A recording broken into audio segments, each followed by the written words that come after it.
আপনার হার্ট যখন বিট করে তখন আপনার শরীরে রক্ত প্রবাহিত হয়। রক্ত হার্ট থেকে রক্তনালী দিয়ে প্রবাহিত হয়।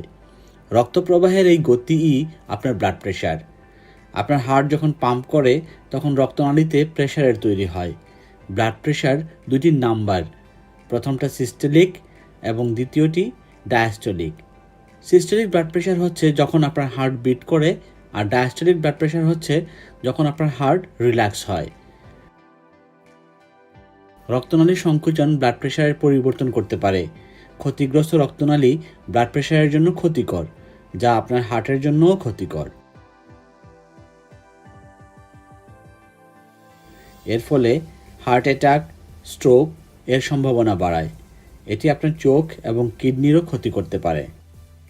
হাই ব্লাড প্রেশারের অন্যতম কারণ রক্তনালীর ভিতরে জমে থাকা চর্বি। যদি এই চর্বি রক্তনালীর ভেতরে ফেটে যায় তাহলে তা রক্তনালীর ভেতরে রক্ত জমাট বাঁধায়। এটি হার্ট অ্যাটাক এবং স্ট্রোকের কারণ হয়। তাই সময় থাকতেই আপনার হার্টের সুরক্ষার ব্যবস্থা করুন। আপনার এবং আপনার ফ্যামিলির ভবিষ্যতের কথা চিন্তা করুন।